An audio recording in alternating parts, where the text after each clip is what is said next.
Atención El Salvador. Hay un hombre que hoy solo existe frente a una pantalla. No puede moverse con libertad.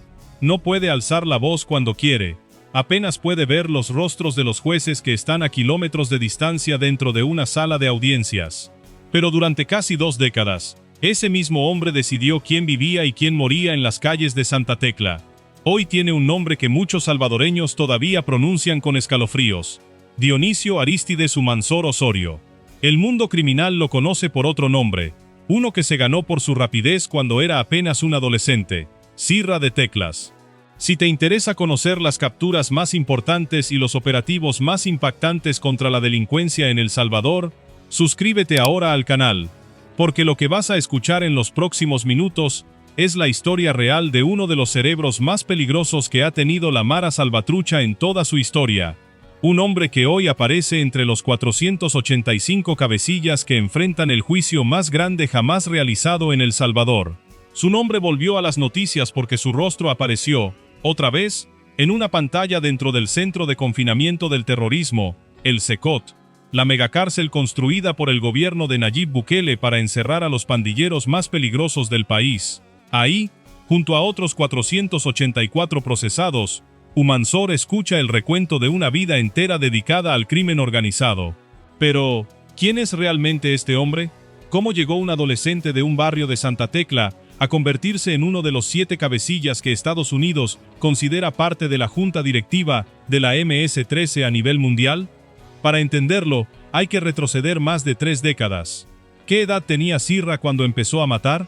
La respuesta es más perturbadora de lo que imaginas. Dionisio Arístides Humansor Osorio nació el 26 de febrero de 1978 en el Departamento de la Libertad. A los 14 años, en 1992, ingresó a la Mara Salvatrucha en el barrio San Rafael de Santa Tecla, dentro de la clica conocida como Teclas Locos Salvatruchos. Fue ahí donde le pusieron el apodo que lo acompañaría el resto de su vida, Sirra, por la velocidad con la que se movía, la misma velocidad con la que después correría entre el crimen, la cárcel y, décadas más tarde, entre audiencias judiciales transmitidas por videollamada. No tuvo una adolescencia normal. A los 16 años, apenas 2 años después de entrar a la pandilla, ya estaba involucrado en uno de los crímenes que marcarían su nombre para siempre. El 9 de agosto de 1995, participó en el asesinato de Roberto Gallardo Argüello, de 69 años, padre de quien entonces era la ministra de Educación de El Salvador, Cecilia Gallardo de Cano. El hombre fue asesinado mientras hacía ejercicio en el barrio Utila, y aquí viene el primer dato que muchos desconocen. Por su edad, Humansor recibió protección bajo la ley del menor infractor. Fue sentenciado a 7 años de prisión, de los cuales solo cumplió 4 por buena conducta. Eso significa que, a pesar de haber participado en el homicidio del padre de una funcionaria del gabinete, un adolescente que ya mostraba señales de extrema peligrosidad, volvió a estar libre en las calles antes de cumplir 22 años. Y lo que hizo con esa libertad fue todavía más oscuro. ¿Qué hizo Sirra apenas salió de prisión? Lo que viene a continuación es el crimen que terminó definiendo su reputación dentro de la pandilla. El 25 de mayo de 1999, Humansor, junto a otros 2 miembros de su clica, secuestró al estudiante de ingeniería, Eduardo Ernesto Álvarez Villacorta, mientras el joven trotaba por el Boulevard Santa Elena.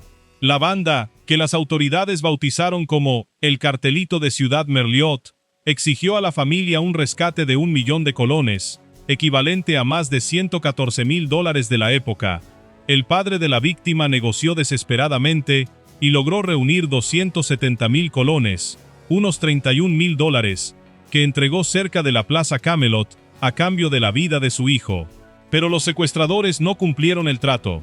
Se llevaron al joven ingeniero hasta el kilómetro 39 de la carretera hacia Quesaltepeque, y ahí, Humansor le disparó en la cabeza con una escopeta. Según consta en el expediente judicial, después de matarlo pronunció una frase que hoy sigue apareciendo en los registros del caso: «Mira qué fácil». El cuerpo del joven fue hallado semanas después en la zona de la finca El Espino, en Santa Tecla. Ese crimen, sumado a otros que las autoridades le atribuyen, hoy forma parte de un expediente que contabiliza 126 delitos, entre ellos 106 homicidios agravados, según cifras difundidas por las autoridades salvadoreñas. Pero la pregunta que más intriga a los investigadores no es cuántas personas mató directamente, sino cómo logró seguir operando incluso después de estar tras las rejas. Apenas 3 meses después del asesinato del estudiante, el 30 de agosto de 1999, Humansor fue capturado. No fue en un operativo especial ni en una redada planificada, lo atraparon intentando asaltar una gasolinera Texaco. El hombre que había orquestado un secuestro con rescate millonario terminó detenido por un robo casi improvisado. En el año 2000, fue condenado a 33 años de prisión por homicidio, secuestro y daños agravados, y enviado al penal de máxima seguridad de Zacatecoluca, conocido popularmente como Zacatrás. Ahí, en una celda de aislamiento sin entradas de luz, muchos pensaron que la historia de Sirra de Teclas terminaría en el olvido. Se equivocaron. ¿Cómo pudo un hombre encerrado en aislamiento seguir dando órdenes de muerte? Esto es lo que revelan los informes de inteligencia policial. En julio de 2009, fue trasladado del penal de Zacatecoluca al penal de San Francisco Gotera. Menos de 2 meses después, según el testimonio ante fiscales del entonces director de centros penales, Douglas Moreno, Humansor fue acusado de ordenar, desde su propia celda, el secuestro y ejecución de una mujer identificada como Rosa Ana Margarita Bolaños de Cardona. El 23 de septiembre de ese mismo año fue devuelto a Zacatecoluca. El mensaje para las autoridades era claro: encerrarlo no era suficiente para detener su influencia dentro de la estructura criminal. Esa capacidad de seguir operando desde prisión es, según analistas y fiscales, una de las razones por las que hoy se le describe como un estratega y un intelectual del crimen dentro de la Ranfla Nacional. El consejo de más alto rango de la Mara Salvatrucha no era, según esta narrativa oficial, un pandillero común de los que patrullaban las calles con armas hechizas. Era alguien capaz de planificar, ordenar y ejecutar decisiones criminales incluso sin pisar la calle. Pero lo que pasó después sorprendió incluso a quienes seguían de cerca el caso. El hombre condenado por asesinato se convirtió, de la noche a la mañana, en la cara pública de la pandilla ante las cámaras de televisión. El 8 de marzo de 2012, por orden del entonces ministro de Seguridad y Justicia, David Munguía Payés, Humansor fue trasladado del penal de máxima seguridad de Zacatecoluca al penal de Ciudad Barrios. El motivo: implementar la llamada tregua entre pandillas, un pacto negociado con el gobierno de la época para reducir los homicidios en el país. Durante ese periodo, Sirra se convirtió en uno de los voceros oficiales de la MS-13 ante los medios y la sociedad civil, dando conferencias de prensa y entrevistas a medios nacionales e internacionales. El 29 de mayo de 2013 llegó uno de los episodios más insólitos de toda su historia criminal. Fue sacado del penal de Ciudad Barrios y llevado al Tabernáculo Bíblico Bautista, Amigos de Israel, una de las congregaciones evangélicas más grandes e influyentes de El Salvador, para dar una entrevista transmitida en vivo por televisión junto a un líder de la pandilla rival Barrio 18. El gobierno de turno autorizó y organizó ese traslado. Ese mismo año, en marzo de 2013, se le permitió incluso bautizar a su hijo dentro del propio penal de Ciudad Barrios. ¿Qué territorios controlaba realmente este hombre antes de que lo encerraran para siempre? Según registros criminales, su influencia territorial se concentraba en las comunidades San Rafael y Las Palmeras, el barrio San José del Pino y el mercado central de Santa Tecla, zonas donde durante años su palabra pesaba más que la de cualquier autoridad local. Quienes vivían ahí sabían que cruzar a Sirra no era una opción, era, sencillamente, una sentencia. Su cuerpo, además, cuenta la historia de su propia vida dentro de la pandilla. En el cuello lleva tatuado un 13, en las clavículas las letras M y S, en el pecho una Virgen María, en el brazo izquierdo rosas y rostros, en el codo una telaraña, en el brazo derecho un pentagrama, y en la espalda una cruz, un dragón y las letras de su pandilla. Cada símbolo, en el lenguaje de las pandillas centroamericanas, es una marca de jerarquía, lealtad o violencia ejercida. Un hombre condenado por asesinar a sangre fría a un estudiante y ordenar ejecuciones desde su celda, ahora aparecía en televisión hablando de paz y de fe. ¿Qué había detrás de esa transformación pública? La respuesta, según informes policiales posteriores, es que la imagen pública de vocero conciliador convivía con una realidad mucho más oscura dentro de la estructura. En 2014, De acuerdo con un informe de inteligencia policial de octubre de ese año, Sirra emitió órdenes para atacar a agentes policiales fuera de su horario laboral, argumentando que en esos momentos estaban más desprotegidos porque muchos no portaban armas. La tregua, que había sido presentada como un camino hacia la paz, escondía en la práctica instrucciones para golpear a las fuerzas de seguridad del Estado. Cuando la tregua colapsó, el 19 de febrero de 2015, Humansor fue devuelto al penal de máxima seguridad de Zacatecoluca, junto a otros 3 líderes de la pandilla, entre ellos, Borromeo Enrique Solórzano, alias Diablito de Hollywood, considerado por el Departamento de Estado E.U. como el miembro más poderoso de toda la ranfla nacional. Ambos fueron sometidos a un régimen de aislamiento severo. Entre 2015 y 2019 ocurrió algo que muy pocos conocen. Sirra intentó usar el sistema internacional de derechos humanos a su favor. Humansor presentó una denuncia contra el Estado de El Salvador ante la Comisión Interamericana de Derechos Humanos, acusando al país de violar gravemente los derechos de los reclusos, alegando que se le habían suspendido exámenes médicos dentro del penal. Según un memorándum del entonces director de la Policía Nacional Civil, Mauricio Ramírez Landaverde, dirigido al canciller de la época, quien ayudaba a Sirra a tramitar esa denuncia, era su propia pareja, la abogada Mercedes Cisneros Sea. De acuerdo con un testigo clave identificado como Dragón ante la unidad antipandillas, Cisneros Sea también estaría encargada de invertir dinero producto de extorsiones cobradas por Humansor en negocios compartidos con integrantes de la pandilla rival Barrio 18, Revolucionarios. El 20 de mayo de 2019, la Corte Interamericana de Derechos Humanos desechó la denuncia por falta de fundamento. Ese mismo año, en diciembre de 2019, Humansor fue condenado a 14 años adicionales de prisión por el delito de agrupaciones ilícitas, como parte del proceso judicial conocido como Operación Cuscatlán, un caso que, según la Fiscalía General de la República, golpeó directamente las finanzas de la Mara Salvatrucha. Y aquí llega uno de los giros más desconcertantes de toda esta historia. En 2018, el propio Sirra le dijo a la policía que quería dejar la pandilla. El 14 de febrero de 2018, en una entrevista con un agente de inteligencia policial, Humansor afirmó que estaba decidido a abandonar la estructura porque se estaban creando nuevas reglas con las que no estaba de acuerdo. Cuando el agente le preguntó qué pensaba la pandilla de las medidas extraordinarias de seguridad implementadas en el país, Sirra respondió algo que revela cómo veía él mismo el tablero político. Dijo que existían 3 mesas de negociación con las pandillas, una con el partido Arena, otra con el FMLN y otra con Nayib Bukele, y que este último no les pedía votos, sino que buscaba mantener el diálogo y crear programas de reinserción apoyados por la comunidad internacional. Varios informes de la Policía Nacional Civil confirmaron después que Sirra estaba entregando información sobre la pandilla a las autoridades salvadoreñas. Para 2020, su expediente carcelario ya lo registraba como ex-Mara Salvatrucha. Según personas que estuvieron presas junto a él en Zacatecoluca hasta 2021, Humansor se había convertido al cristianismo y fue trasladado a un sector del penal designado para pandilleros retirados y civiles, lejos de los líderes activos de la ranfla nacional. Pero aquí está la contradicción que ninguna autoridad ha resuelto del todo.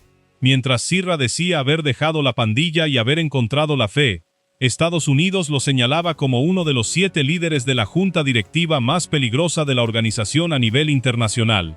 En 2020, la Fiscalía del Distrito Este de Nueva York presentó una acusación formal contra Arístides Dionisio Humansor, identificado por su alias Sirra de Teclas, junto a otros cabecillas históricos de la MS-13, por conspiración para proveer y ocultar apoyo material a terroristas, conspiración para cometer actos de terrorismo transnacional, conspiración para financiar terrorismo y conspiración de narcoterrorismo. Según el Departamento de Justicia, Humansor, junto a figuras como Efraín Cortés, Tigre de Parkview, José Fernández Flores Cubas, Cola de Western, y Freddy Iván Jandres Parada, Lucky de Parkview, conformaron la ranfla nacional, descrita textualmente como el equivalente a una junta directiva que dirigió la violencia y la actividad delictiva de la MS-13 en El Salvador y en distintas ciudades de Estados Unidos durante casi 2 décadas.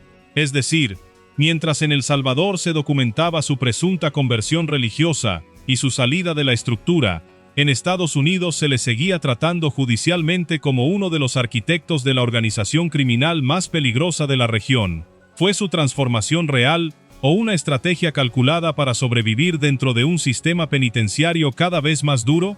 Esa pregunta sigue sin una respuesta oficial definitiva, y es probablemente la clave para entender por qué su nombre nunca dejó de aparecer en los expedientes más importantes contra la MS-13. ¿Y qué gana Estados Unidos con perseguir a un hombre que ya lleva más de 2 décadas preso en El Salvador? Para el Departamento de Justicia, casos como el de Humansor no se tratan solo del pasado. La acusación de la Fiscalía del Distrito Este de Nueva York sostiene que la Ranfla Nacional operó como una verdadera junta directiva capaz de dirigir violencia, intimidación y apoyo material a actividades terroristas, tanto en El Salvador como dentro de comunidades salvadoreñas en distintas ciudades de Estados Unidos. Esta acusación nace del trabajo de la Fuerza de Tarea Conjunta Vulcan, creada específicamente para combatir a la MS-13 como una organización transnacional, no como pandillas aisladas de barrio. Para Washington, condenar a figuras como Sierra de Teclas es una forma de demostrar que ni la distancia ni los años en prisión detienen la responsabilidad penal de quienes ocuparon la cúpula de mando. Y entonces llegó el giro que nadie esperaba. El propio Sierra pidió que lo extraditaran. El 11 de mayo de 2022, se formalizó ante los tribunales salvadoreños la solicitud de extradición de Humansor hacia Estados Unidos, donde es requerido por el Tribunal de Nueva York por delitos de terrorismo. El 21 de abril de ese mismo año, durante una audiencia de intimación sobre esa solicitud, ocurrió algo que sorprendió al propio fiscal general de la República, Rodolfo Delgado. Sierra pidió que se agilizara su propia extradición hacia una cárcel estadounidense. El fiscal general lo describió como curioso que un criminal solicitara salir hacia una prisión norteamericana, precisamente porque ya no quería enfrentar la justicia salvadoreña, ahora que su estadía en el sistema penitenciario del país se había convertido, en palabras del propio fiscal, en un verdadero castigo a sus crímenes. Ese detalle revela algo que pocas veces se dice en voz alta sobre el régimen carcelario impuesto por el gobierno de Bukele. Para algunos de los criminales más peligrosos de la historia reciente de El Salvador, terminar en una cárcel de Estados Unidos, enfrentando cargos de terrorismo que pueden significar cadena perpetua, llegó a parecer una alternativa preferible a seguir cumpliendo condena bajo el régimen extraordinario salvadoreño. Hasta ahora, esa extradición sigue sin concretarse. Y así llegamos al presente, al hombre frente a la pantalla, dentro del juicio más grande de la historia de El Salvador. El proceso contra los 485 cabecillas de la MS-13, entre ellos Humansor, arrancó el 20 de abril de 2026 ante el Tribunal Sexto contra el Crimen Organizado de San Salvador. Según la acusación de la Fiscalía General de la República, los procesados son responsables, bajo el criterio de responsabilidad de mando, de 14.420 delitos cometidos entre 2012 y 2022, entre ellos 444 homicidios agravados, extorsión agravada, trata de personas, tráfico ilícito de drogas, tráfico de armas, rebelión y agrupaciones ilícitas. Durante las audiencias, los fiscales reprodujeron más de un centenar de llamadas telefónicas interceptadas y audios de voz en los que, según la acusación, los principales cabecillas daban órdenes explícitas para ejecutar homicidios, cobrar extorsiones y coordinar ataques armados contra las fuerzas de seguridad. Por los estrictos protocolos de seguridad del gobierno salvadoreño, ninguno de los 485 imputados fue trasladado físicamente a la sala de audiencias. Todos, incluido Sierra de Teclas, siguieron el proceso de forma virtual desde distintos pabellones del SECOT, la misma megacárcel diseñada para que jamás vuelvan a las calles. Tras 3 meses de audiencias, en julio de 2026, la Fiscalía dio por concluida la etapa de alegatos finales y solicitó la pena máxima de prisión para toda la cúpula de la organización, además de una reparación civil de $9 millones destinada al Estado y a las víctimas. Ahora solo queda esperar el fallo. Y ese fallo puede significar, en la práctica, que Dionisio Arístides Humansor Osorio jamás vuelva a pisar la calle bajo ningún concepto, sin importar cuántos años ya lleve preso, cuántas condenas previas acumule, o cuánto tiempo lleve alegando haber dejado atrás la vida criminal que él mismo eligió a los 14 años. ¿Y qué pasa con las víctimas mientras todo esto ocurre? Detrás de cada expediente, de cada línea del megajuicio, hay familias que todavía cargan con el vacío que dejó la violencia de estructuras como la que integró Sirra. La familia del joven estudiante de ingeniería que pagó un rescate y jamás recuperó a su hijo con vida. La hija de un funcionario que perdió a su padre mientras hacía ejercicio en su propio barrio. Comerciantes que durante años pagaron extorsión por miedo a represalias. Es precisamente por esas 14.420 historias de dolor acumuladas entre 2012 y 2022 que la Fiscalía General de la República decidió pedir la pena máxima para toda la cúpula de la organización y una reparación civil de $9 millones que, aunque nunca podrá devolver lo perdido, busca dejar constancia oficial del daño causado. Su historia resume, mejor que la de casi cualquier otro cabecilla, el ciclo completo del fenómeno de las pandillas en El Salvador, el reclutamiento adolescente, la violencia extrema normalizada desde edades tempranas, el uso político de las treguas, la aparente reinserción religiosa y finalmente, el peso de una justicia que hoy busca cerrar, de una vez por todas, una era de 3 décadas de terror. Mientras los jueces del Tribunal Sexto contra el Crimen Organizado revisan cada uno de los 126 delitos que integran su expediente, el nombre de Sirra de Teclas queda registrado no solo como el de un criminal más, sino como el símbolo de una época que El Salvador entero intenta dejar atrás de manera definitiva. Si quieres estar al día de todas las noticias sobre pandillas, capturas y operativos policiales en El Salvador, suscríbete al canal, activa la campana y déjanos en los comentarios qué opinas. ¿Crees que la conversión de Sirra de Teclas fue real? ¿O fue solo una estrategia más de un hombre que aprendió, desde muy joven, a sobrevivir a cualquier precio?